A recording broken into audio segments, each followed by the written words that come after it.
हरतालिका तीज का व्रत सौभाग्यवती स्त्रियां अपने सुहाग की दीर्घायु के लिए व सुख समृद्धि के लिए करती हैं।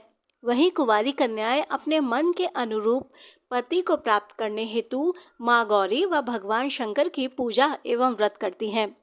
यह व्रत 24 घंटे का निर्जला उपवास होता है। इस व्रत में भगवान शिव, माता पार्वती और भगवान गणेश जी की बालू से प्रतिमा बनाई जाती है और माता गौरी को सुहाग का सामान चढ़ाकर अगले दिन सुहाग लेकर व्रत का पारण किया जाता है।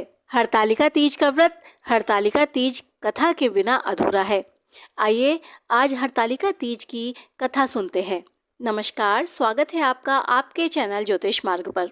अगर आपने चैनल को सब्सक्राइब नहीं किया है तो प्लीज़ सब्सक्राइब कर लीजिए। हरतालिका तीज व्रत कथा।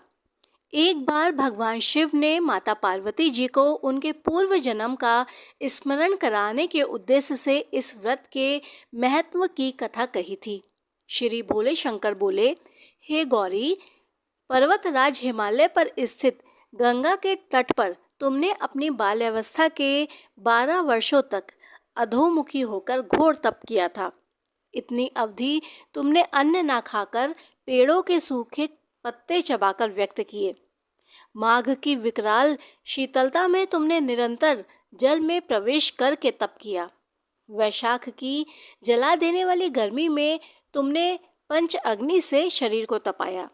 श्रावण की मूसलाधार वर्षा में खुले आसमान के नीचे बिना अन्न जल ग्रहण किए समय व्यतीत किया।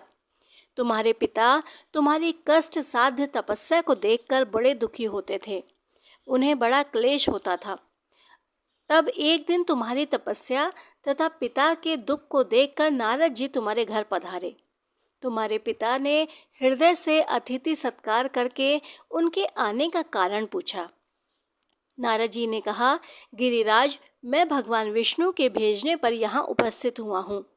आपकी कन्या ने बड़ा कठोर तप किया है।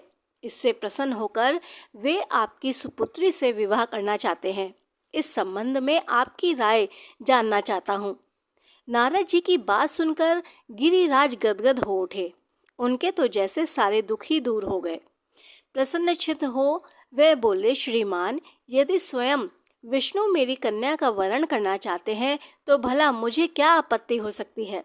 वे तो साक्षात ब्रह्मा हैं। हे महर्षि, यह तो हर पिता की इच्छा होती है कि उसकी पुत्री सुख संपदा से युक्त पति के घर में लक्ष्मी बने।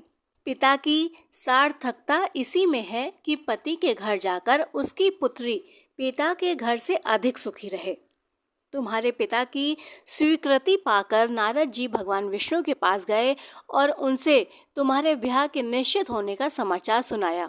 मगर इस विवाह संबंध की बात जब तुम्हारे कानों में पड़ी तो तुम्हारे दुख का ठिकाना ना रहा। तुम्हारी एक सखी ने तुम्हारी इस मानसिक दशा को समझ लिया और उसने तुमसे इस दुख का कारण जानना चाहा। तब तुमने बताया कि मैंने सच्चे हृदय से भगवान शिव शंकर का वरण किया है, किंतु मेरे पिता ने मेरा विवाह विष्णु जी से निश्चित कर दिया है। मैं विचित्र धर्म संकट में हूँ। अब मैं क्या करूँ? प्राण छोड़ने के अतिरिक्त अब कोई भी उपाय शेष नहीं बचा है। तुम्हारी सखी बहुत ही समझदार व सूझबूझ वाली थी। उसने कहा, सखी, प्राण त्यागने का इसमें कारण ही क्या है? संकट के मौके पर धैर्य से काम लेना चाहिए। नारी के जीवन की सार्थकता इसी में है कि पति रूप में हृदय से जिसे एक बार स्वीकार कर लिया, जीवन पर्यंत उसी से निर्वाह करे। सच्ची आस्था और एक निष्ठा के समक्ष तो ईश्वर को भी समर्पण करना पड़ता है। मैं तुम्हें घनघोर जंगल में ले चलती हूँ, जो साधना स्थली भी है, और जहाँ तुम्हारे पिता तुम्हें खोज ना पाएंगे, वहाँ तुम साधना में लीन हो जाना। मुझे विश्वास है कि ईश्वर अवश्य ही तुम्हारी सहायता करेंगे। तुमने ऐसा ही किया। तुम्हारे पिता तुम्हें घर पर ना पाकर बड़े दुखी और चिंतित हुए। वे सोचने लगे कि ना जाने तुम कहाँ चली गई। मैं भगवान विष्णु से उसका विवाह का प्रण भी कर चुका हूँ। यदि भगवान विष्णु बारात लेकर आ गए और कन्या घर पर ना हुई तो बड़ा अपमान होगा। मैं तो कहीं मुंह दिखाने के योग्य भी नहीं रहूँगा। यही सब सोचकर गिरिराज ने जोर शोर से तुम्हारी खोज शुरू करवा दी। इधर तुम्हारी खोज होती रही, और उधर तुम अपनी सखी के साथ नदी के तट पर एक गुफा में मेरी आराधना में लीन थी। भाद्रपद महीने के शुक्ल पक्ष की तृतीया तिथि को हस्त नक्षत्र था। उस दिन तुमने रेत के शिवलिंग का निर्माण करके व्रत किया। रात भर मेरी स्तुति के गीत गाकर जागी। तुम्हारी इस कष्ट साध्य तपस्या के प्रभाव से मेरा आसन डोलने लगा। मेरी समाधि टूट गई और मैं तुरंत तुम्हारे समक्ष जा पहुंचा और तुम्हारी तपस्या से प्रसन्न होकर तुमसे वर मांगने के लिए कहा।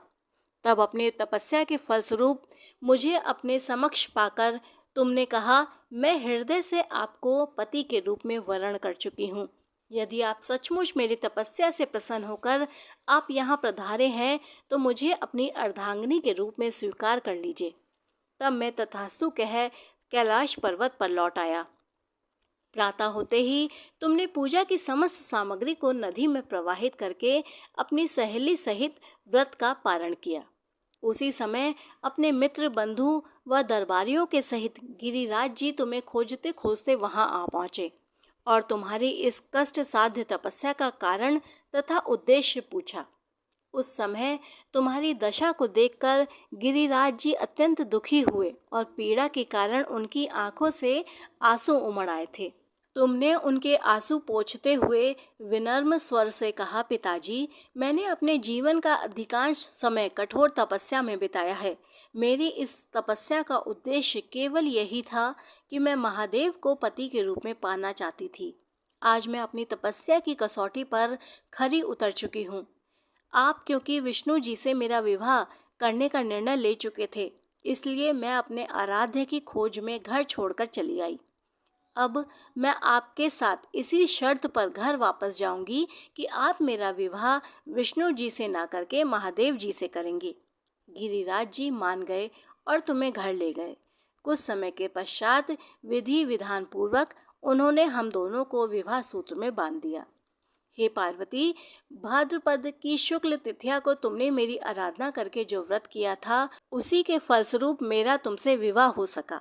इसका महत्व यह है कि मैं इस व्रत को करने वाली सुहागन स्त्री व कुंवारी कन्याओं को मनवांछित फल देता हूँ।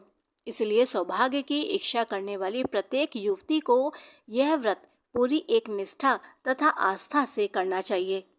हरतालिका तीज का त्योहार कर्नाटक, आंध्र प्रदेश व तमिलनाडु में गौरी हंबा के नाम से जाना जाता है। इस दिन महिलाएं गौरी हंबा का व्रत रखती हैं व माता गौरी से सुखी वैवाहिक जीवन के लिए प्रार्थना करती हैं। जानकारी अच्छी लगी हो तो वीडियो को लाइक और चैनल को सब्सक्राइब करिएगा। धन्यवाद।